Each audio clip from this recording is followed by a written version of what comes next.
Today, I'm going to show you how you can review your profit or loss statement in ZohoBooks. Now, this is a great financial/accounting statement that you can look at to just give you a snapshot of what's happening in your business at a specified time. You know, how much income has come in, how much you spent in expenses, what you have left over, if you're in the red or if you have a profit, and so on. So to do this, you're going to come over to ZohoBooks. I'm currently in my dashboard. And then you click on reports. Now, when the reports tab opens up, you're going to search for profit and loss. So it's right here, profit and loss. You can also style it so that it shows at the top, right, as a favorite report that you can always see. So let's open up this profit and loss report and see what it looks like. Good. So the profit and loss statement has been opened, and you can see, you can just scroll through it.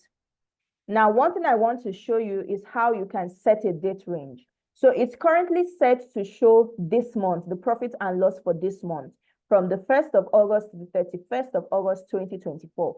But what if you want to see for the entire year, or for last year, or for a week? You just come over here to date range, and then you can either choose a preset date here, or you can click on custom and select the dates you want to see. So I'm going to set this for this year.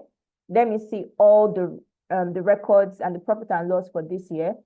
And then your report basis can be on accrual or cash. Accrual is every single revenue that has any single revenue with intention of coming in, right? So both the ones that you received cash for and the ones that haven't been paid for, but you've sent maybe an invoice to a client, is going to show under accrual. And then cash is only for the sales that you've actually received money for, you've received payment for. Please, I'm not an accountant, right? So this is just from what I've learned about business bookkeeping and accounting for my business. So once you're done setting up all this, you're going to click on Run Report so that your changes will apply. Perfect. So now it's showing us the profit and loss from 1st of January to 31st December 2024, which is perfect. Now let's dive into this report. It starts off with your income, right? So it's showing you your total income from sales, which is this large figure here.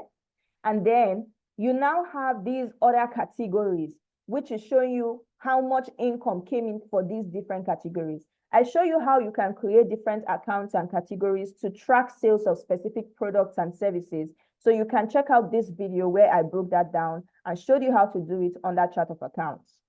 Now you have your sales, your total sales. You can easily collapse this menu so you're just seeing the sales, or you can open it up if you want to see sales from each product line. But this is the total for sales here. Now, what's next after operating income is now going to show you your cost of goods sold, which is how much you used or how much was spent so that you could deliver a product or a service to a client. So if you needed to purchase raw materials to produce something for a customer, it's going to fall under your cost of goods sold when you're recording that transaction, right? So it's showing cost of goods sold here, and then it's showing your gross profit. So your gross profit is the total revenue that you made minus cost of goods sold.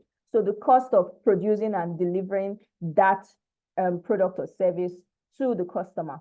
But that's not the only thing you should look at. You want to scroll down even more, because then it shows you your operating expenses. So which are the expenses you've made in the cost of running your business. So we have some funds spent on advertising and marketing. We also have some funds spent on bank fees and charges. And as you record expenses, they are just going to be showing up here.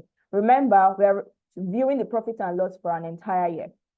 Now, after your operating expenses, you're going to have other categories, non-operating income. So if you had income that came in not from your operating activities, so maybe you're renting a portion of your store and someone made a payment for that, that is going to show up under non-operating income. And then you also have non-operating expenses, which are expenses which are not necessary for like day-to-day operations, but they are expenses regardless. So whenever I record my insurance payments, it falls under non-operating expense. Now, when they are done showing you your total sales or total income, and your expenses, your cost of goods sold, they are going to subtract everything and you will be left with your net profit or loss. So in this case, we have a net profit here, but if your expenses and the money that left your business is more than the money that came in, you are now going to have a negative figure here. Now, this report is extremely important, and I like looking at it every single week on a week-to-week basis. So I always come here and look at the previous week. Let me run this report. Good. So I come here and I look at the previous week to see, okay, how much sales did I make in the previous week? How much sales have I made in this current week? What were my expenses in the past week?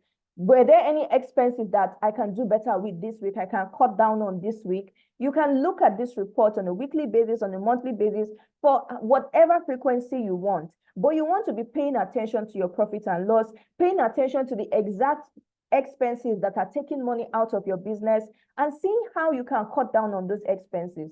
You also want to be paying attention to your sales and knowing where each sale, what product line is bringing in sales for your business, what product line is not doing so well in terms of revenue generation, and so on. But your profit and loss statement, or profit and loss report, can show you so much information about your business in just one page, just a quick snapshot. So I hope you found this helpful. If you have any questions, you can leave them in the comments.